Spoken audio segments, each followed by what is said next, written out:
অনলাইনে এই ভাইরাল প্রোডাক্টগুলো কিন্তু এখন অনেক দেখতে পাওয়া যায়, তো আমি কিন্তু অনলাইন থেকে কিনে নিই।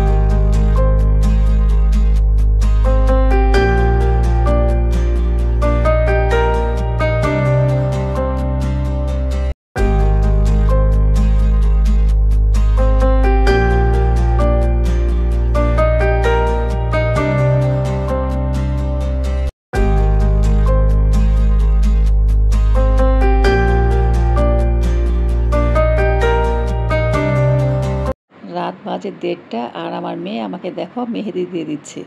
তো আমি শুয়েছিলাম, হঠাৎ করে দেখি আমার হাত নিয়ে কী যেন করছে। তো ওকে আমি বললাম, কিরে কী করতেছিস? বলে ঘুম আসে না, আসো তোমাকে মেহেদি দিয়ে দিই। তো আমি বিছানায় শুয়ে শুয়ে ঘুমাচ্ছিলাম আর আমার মেয়ে বসে বসে মেহেদি দিয়ে দিচ্ছিল। মাশাআল্লাহ, ওর কিন্তু মেহেদির হাত কিন্তু খুব ভালো। তো একবারে মেহেদি দেওয়া শেষ করে তারপর তোমাদের দেখাচ্ছি। তো দেখো তো কেমন হয়েছে। আর সকালবেলা এরপরে তোমাদের সাথে আবার আসছি। হ্যালো বন্ধুরা, গুড মর্নিং। সবাই কেমন আছো? আশা করছি সবাই ভালো আছে। আলহামদুলিল্লাহ, আমিও ভালো আছি। তো সামিরাস লাইফস্টাইল ব্লগ থেকে তোমাদের সবাইকে অনেক অনেক শুভেচ্ছা জানিয়ে আজ এখন থেকে নতুন একটি ভিডিও শুরু করছি। আর আজকে হচ্ছে শনিবার, আর এখন হচ্ছে ঠিক সকাল 11টা বাজে।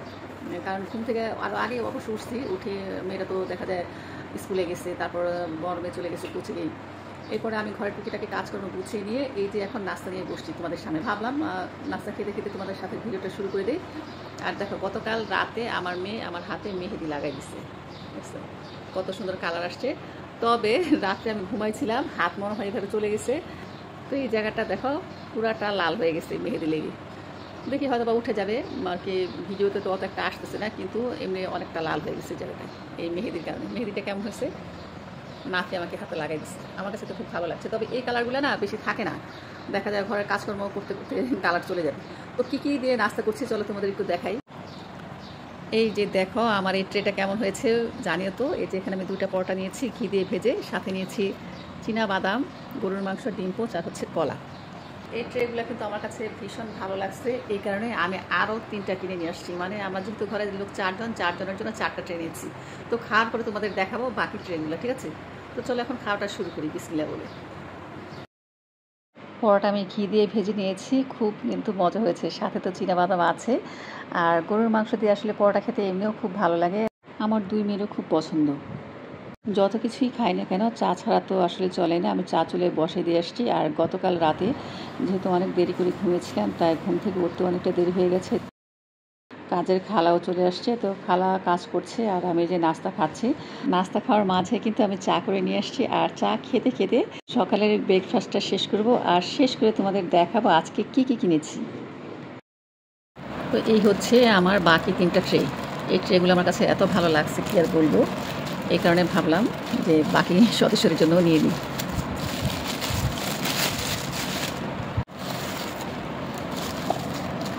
এই হচ্ছে 1 পিস,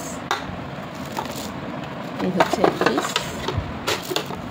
এই হচ্ছে 1 পিস, 3 পিস, এই হচ্ছে আমার আরেক পিস। এটার মধ্যে এখন আমি নাস্তা খেলাম, এটা ধুয়ে ক্লিন করে তারপর তোমাদের সাথে ভিডিওটা করার জন্য নিয়ে আসলাম। এই হচ্ছে আমার 4টা প্লেট। কেমন হয়েছে বলো? আমার কাছে ভীষণ ভালো লাগছে, আর প্রত্যেকটা বাটি খুব বড় বড়। এই একটা। এরপরে দেখো আমি আরও কিছু জিনিস কিনেছি, এগুলো একটু গুছিয়ে রাখি। দেখো অনলাইনের ভাইরাল একটা জিনিস কিনছি, আমার কাছে এটা দেখে তো খুব ভালো লাগছে। অনলাইনে এখন অনেক দেখা যাইতেছে, দেখা যায় মাংসের কিমা বা বল, বিভিন্ন ধরনের জিনিস এটা দিয়ে বানানো যাবে। এখানে দিয়ে আমার যতটুকু প্রয়োজন হয় অতটুকু পরিমাণ আমি নিতে পারবো। এরপরে এই যে অয়েল একটা ব্রাশ কিনেছি, এটার মধ্যে অয়েল দিয়ে তারপর এখানে প্রেস করলে করা যাবে। এই যে দেখো, এটার উপর দিয়ে কিন্তু একটা ঢাকনাও আছে, এটা খুলে এটার ভিতরে অয়েল দিয়ে এখন লাগাই নিলাম। মূলত এটা আমি কিনছি ফ্রাই প্যানের জন্য, তারপর হচ্ছে আমার এয়ার ফ্রায়ারের জন্য তেল ব্রাশ করার জন্য। খুব ইজিলি তেল ব্রাশ করা যাবে, আর যেন কোনো পোকামাকড় না বসে এই কারণে কিন্তু এটা দিয়ে ঢেকেও রাখা যাবে। তো আমার অনলাইনের এই ভাইরাল প্রোডাক্টগুলো তোমাদের কাছে কেমন লাগলো অবশ্যই জানিও। আর একটা জিনিস কিনেছি দেখো, এটার মধ্যে মূলত আমি পুডিং বানানোর জন্য এই আর কি বাটিটা কিনেছি। আমার ঘরে অনেক বাটি আছে, তারপরে ভাবলাম ঢাকনা সহ এবার এটা পুডিং বানাতে কাজে লাগবে। পুডিং বানানো যাবে, কেক বানানো যাবে। তবে কেকের মূল্য আমার কাছে অনেক আছে, যে পরিমাণে আছে আমি বিক্রি করতে পারবো। তো এটা মূলত আমি আর কি পুডিং বানানোর জন্য কিনেছি।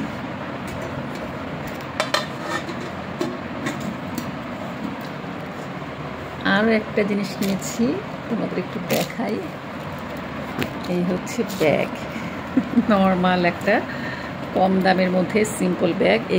এই ব্যাগগুলো কিন্তু খুবই কম দাম, একদম রিজনেবল প্রাইসে, কিন্তু খুব ভালো। দেখো কতগুলো চেম্বার, এই একটা চেম্বার, মানে কমের মধ্যে এত ভালো কোয়ালিটির ব্যাগ সচরাচর পাওয়া যায় না। মানে এখান থেকেও রাখা যাবে, আবার খুলে এখান থেকেও রাখা যাবে।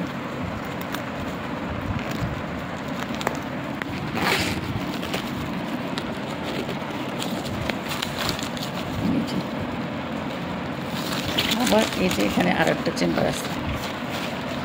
তো দেখা যায় সবসময় তো ভালো ব্যাগ নিয়ে ব্যবহার করা যায় না, এই কারণে হালকার উপরে এই ব্যাগটা কিনলাম। আর এখন রাস্তাঘাটে বের হলে যেই আর কি ছিনতাইকারী বের হয়েছে, ভালো ব্যাগ নিতেও ভয় লাগে, তাই চোরের কথা চিন্তা করে এই কম দামি ব্যাগটা কিনছি।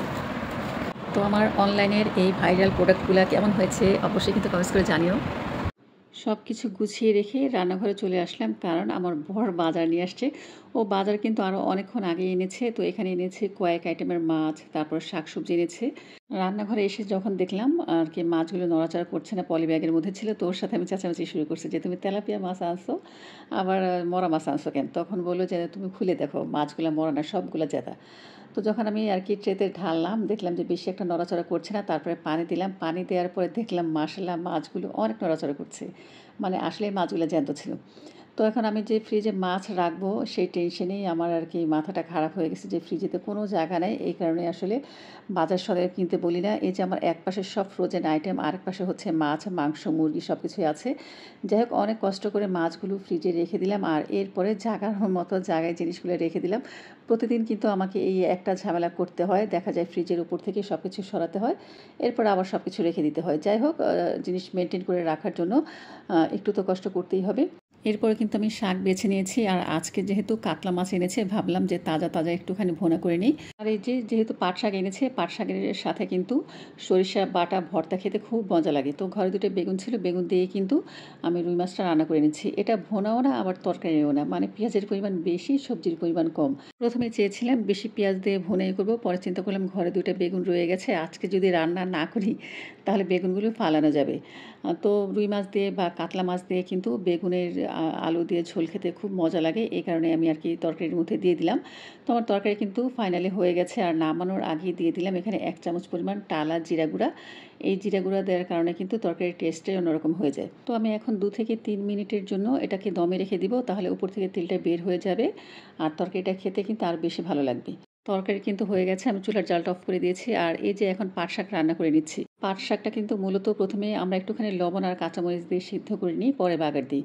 তো আমার মোবাইলের চার্জ শেষ হয়ে গেছে, আমি যে লাইটটা অন করব সেই লাইট অনই হচ্ছিল না। যাই হোক, ভাজিটা কিন্তু সেদ্ধ হয়ে গেছে, কারণ পাট শাক সেদ্ধ হতে কিন্তু সময় লাগে না। পাট শাক, কলমি শাক, মূলত শাক আর কি সেদ্ধ হতে কোনো সময় লাগে না।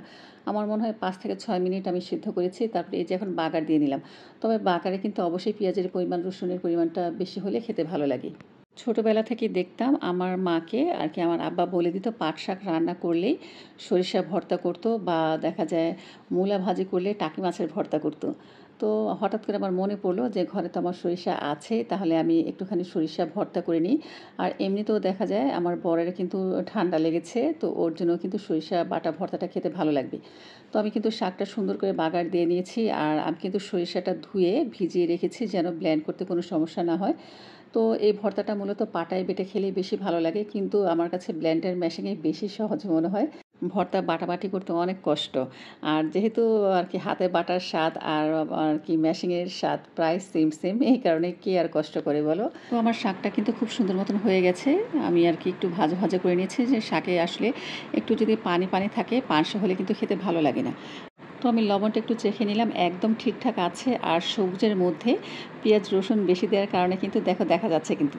তো তো খুব সুন্দর মতন হয়ে গেছে। এখন আমি নামিয়ে নিব। আর আমি কিন্তু সাথে সাথে একটা ট্রেতে ঢেলে নিব। আসলে ভাজি হোক বা শাক হোক, এগুলো কিন্তু একটু সাথে সাথেই নামানোর পরে এক্সট্রা আলাদা প্লেটে ঢেলে নেওয়া ভালো। নয়তো দেখা যায় রান্না হওয়ার পরেও কিন্তু ফ্রাই প্যানে থাকলে অনেকক্ষণ পর্যন্ত আর কি সবজিটা কুক হতে থাকে। এতে করে কিন্তু কালারটা নষ্ট হয়ে যায় সবজির। তো এদিক দিয়ে আমি আর কি ভাতও ছেঁকা দিয়ে নিচ্ছি। আমার রান্না একদম কমপ্লিট। এখন শুধু আমি ভর্তাটা করব। তো সরিষা ভর্তা আমরা সবাই বানাতে পারি, তারপরেও একদম যারা নতুন পারো না তাদের উদ্দেশ্যে দেখাচ্ছি। এই যে এখানে আমি প্রায় 2 থেকে 3 টেবিল চামচ পরিমাণ সরিষা নিয়েছি। এখানে হলুদ সরিষা নিয়েছি। আমার কাছে কালো সরিষাও আছে, কিন্তু কালো সরিষার ঝাঁজ বেশি, তো তাই আর কি হলুদটাই নিলাম। আর সাথে নিয়েছি একটা কাঁচামরিচ, আর নিয়েছি 2-3 কোয়া রসুন। তো এটা দিয়েই কিন্তু ভর্তাটা করে নিয়েছি। আর সরিষা ভর্তায় কিন্তু কোনো পেঁয়াজের ব্যবহার হয় না। তো আমি কিন্তু টেবিলে খাবার সার্ভ করে দিয়েছি। আমি গোসল করে নামাজও পড়ে নিয়েছি। আর এই যে দেখো আমার টেবিলের ফাইনাল লুক। তো এখানে সরিষা ভর্তা, তারপর হচ্ছে কাতলা মাছের ঝোল, শাক, তারপর সাথে আছে বোম্বাই মরিচ, আর হচ্ছে গরম গরম ভাত। তো নাফি তাসনিম তো তাদের আজকে এই খাবার দেখে একদম পুরো নাক উপরে উঠে গেছে, খাবে না, তাই 2 মেয়েকে বিরিয়ানি এনে দিয়েছি। তো এই যে ওরা বিরিয়ানি খেয়ে নিয়েছে, আর আমার বর ভাত খেয়ে গিয়েছে, ওর প্লেটে আমি খেতে বসে গেলাম। তো এই যে দেখো বোম্বাই মরিচ সাথে আছে। আমি কিন্তু বোম্বাই মরিচটা বার করে নিই, কিন্তু আমার বর ফ্রিজ থেকে বের করে খেয়ে গেছে। আর বোম্বাই মরিচটার যে এত সুন্দর ঘ্রাণ, কি বলবো, মানে যেমন ঘ্রাণ তেমন ঝাল। যে কোনো শাক দিয়েই কিন্তু বোম্বাই মরিচ খেতে ভীষণ ভালো লাগে, আমার কাছে তো অনেক ভালো লাগে। আর পাট শাক দিয়ে তো কোনো কথাই নেই। আমি কিন্তু পাট শাকের সাথে একটা শুকনো মরিচও ডলে নিয়েছি, আবার সরিষা ভর্তাও নিয়েছি, সাথে নিয়েছি বোম্বাই মরিচ, মানে খাবারটা পুরো জমে গেছে। আর মাছের তরকারিটাও কিন্তু খুব ভালো হয়েছে, যেহেতু একদম তাজা মাছ। আর কি সবজি দিয়েও রান্না করেছে হালকা ঝোলঝোল করে, অনেক মজা হয়েছে খেতে। তো খাওয়া দাওয়া শেষ করে আজকে কিন্তু অনেক কাজকর্ম আছে। কয়েকদিন ধরেই আমি আর কি চিন্তা করছিলাম আমার আলমারিগুলো আমি একটুখানি ক্লিন করব। মানে আলমারিগুলো এমন অবস্থা হয়ে গেছে যে কাপড় চোপড় যখন যেখানে আমি পেরেছি সেখানে রেখেছি, শুধু কি আমি, আমার 2 কন্যা সহ। তো এই আলমারিটার মধ্যে মূলত থাকে জায়নামাজ, তারপর হচ্ছে কাঁথা, বালিশ, এরপরে হচ্ছে হিজাব, মানে আমার নিত্য প্রয়োজনীয় জিনিসগুলা। তো দেখো এটার কি অবস্থা হয়ে গেছে, এক একটা এক এক জায়গায় রয়ে গেছে। মানে মেয়েরা যখন যেটা পারে সেখানে সেটা এনে ভরে রাখে। আর আমারও একই অবস্থা। রোজা গেল, রোজার পরে তো দেশে গিয়েছিলাম। দেশ থেকে আসার পরে আসলে যতবারই আলমারিটা আমি খুলতে যাই ততবারই মনে হয় যে গুছাবো, কিন্তু কিছুতেই হয়ে উঠছিল না। তার মধ্যে আবার 6 রোজা শেষ করলাম। তো যাই হোক, এখন তো 2 দিন ধরে রোজা রাখছি না, ভাবলাম এই বাড়তি কাজগুলো করে নিই। আর দিনের বেলা আসলে করাও যায় না, অনেক কাজকর্ম থাকে, তাই আমি চিন্তা করলাম আর কি বিকেলের দিকেই এই কাজগুলো করবো। আজকে ঘুমাইনি। প্রতিদিন দেখা যায় কি খাওয়ার পরে না একটু মানে চোখটা লেগে আসে, ঘুমিয়ে পড়ি। তো এই যে ওই রুমটা গুছিয়ে আসলাম। আর এই যে এখন আসছি এই বেডরুমে, এটা 3 পার্টের একটা আলমারি। মূলত এই 3 পার্টে আমার আর কি জামা কাপড় দিয়ে ভরা।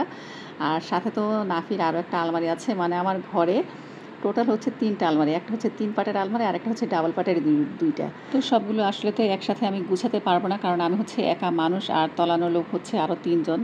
যেমন আমার বর তেমন আমার 2 মেয়ে। এখন একটা একটা করে ধরবো আর এক পাশ করে গুছাবো। তো এই যে দেখো এই পাশটা একদম পুরা টোটাল 5টা তাকেই আমি গুছিয়ে নিয়েছি, একদম নিচে থেকে শুরু করে উপর পর্যন্ত। তো নিচের তাকে রেখেছি যেগুলো আমার প্রয়োজন না, সবসময় দরকার হয় না সেগুলো। তারপরে উপরের দিকে রেখেছি যেগুলো আমার মোটামুটি প্রয়োজন। এভাবে আর কি হাতের কাছে সবগুলো গুছিয়ে রেখেছি। আর এরপরে যে এই কাঁথা বালিশের আলমারিটা এটাও গুছিয়ে নিলাম। কাঁথা বালিশ তো প্রতিদিনই দেখা যায় বের করা লাগে, আবার গুছানো লাগে।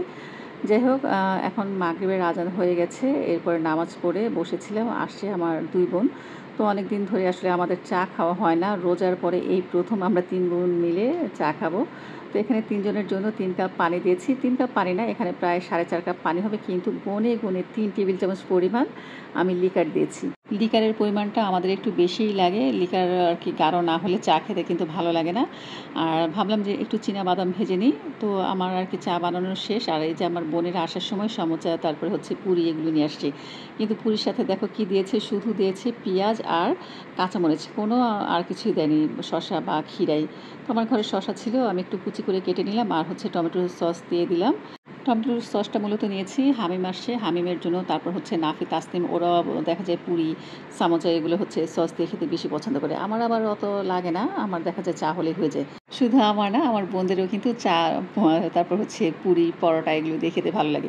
তো বাদামটা ভাজাতে ভালোই হয়েছে। সবাই আগে কিন্তু বাদামে খাচ্ছে, আর আমার ঘরের রসমালাই ছিল, মিষ্টি ছিল। তো এগুলো তো আসলে বাচ্চারা খেতে চায় না, আর আমার হাজব্যান্ড তো একদম খায় না মিষ্টি। আমারও অত একটা মিষ্টি খেতে ভালো লাগে না, তাই ভাবলাম এখন একটু বের করে নিই, যদি খাওয়া হয় আমার বোনরাও বলছে যে মিষ্টি বের করিস না, কেউ খাবে না। যাই হোক, বের করে রাখলাম, খেলে খাবে, না খেলে ফ্রিজে আবার রেখে দেবো। আর আমি যে চায়ের সাথে টোস্ট বিস্কিট এনেছি, এই টোস্ট বিস্কিটটা আমার বর গতকাল এনেছে। তো একদম গরম ছিল। যখন ও আর কি সবজি এনেছে না বাজারের সাথে, তখন দেখি যে 1 প্যাকেট বিস্কিটও নিয়ে আসছে। তো ওকে আমি বললাম, এই চিকন চিকন বিস্কিট আনছো কেন? ও বলে যে দেখো, বিস্কিটগুলো অনেক আর কি গরম, এই কারণে আর কি গরম দেখে সে নিয়ে আসছে। কিন্তু আমার কাছে এই চিকন বিস্কিট খেতে না অত একটা ভালো লাগে না, আর খুব শক্ত। মানে চায়ের সাথে যে ডুবিয়ে ডুবিয়ে খাই, তাও মনে হচ্ছে যেন আর কি বিস্কিটটা নরম হয় না। এই যে দেখো, এখানে আমরা 3 বোন মিলে আর এই যে আমার ভাগ্নে মিলে খাচ্ছি। নাফি তাসনিম টিচার আসে, পড়তে বসছে। ওদের জন্য পুরি সমোসা রেখে দিয়েছি। আর এই যে দেখো, আমাদের চা খাওয়ার মাঝে কিন্তু যত কিছুই খাই, মুড়ি কিন্তু লাগবে। মানে মুড়ি না হলে আমাদের চলেই না। তো এই যে আমি সাথে মিষ্টি বিস্কিট ছিল, মিষ্টি বিস্কিট না এটা অবশ্য, আর কি বাটারের বিস্কিট ছিল। এটা আমি স্বপ্ন থেকে এনেছিলাম কয়েকদিন আগে। তো ওই বিস্কিটটা বের করলাম। তারপর হচ্ছে মিল্ক মেরি বিস্কিট ছিল। মানে চায়ের সাথে কিন্তু এই খাবারগুলো খেতে খুব ভালো লাগে। তো অনেকদিন পর 3 বোন মিলে একসাথে নাস্তা খেলাম সন্ধ্যার। তো বন্ধুরা, আজকের মতো ভিডিওটি এ পর্যন্তই। তবে আমার এই পুরো ভিডিওটির তোমাদের কোন অংশটি বেশি ভালো লেগেছে অবশ্যই কমেন্টস করে জানিও। ভালো লাগলে ভিডিওতে লাইক দিও, চ্যানেলটিকে সাবস্ক্রাইব করে দিও। সবাই ভালো থেকো। আল্লাহ হাফিজ। আসসালামু আলাইকুম।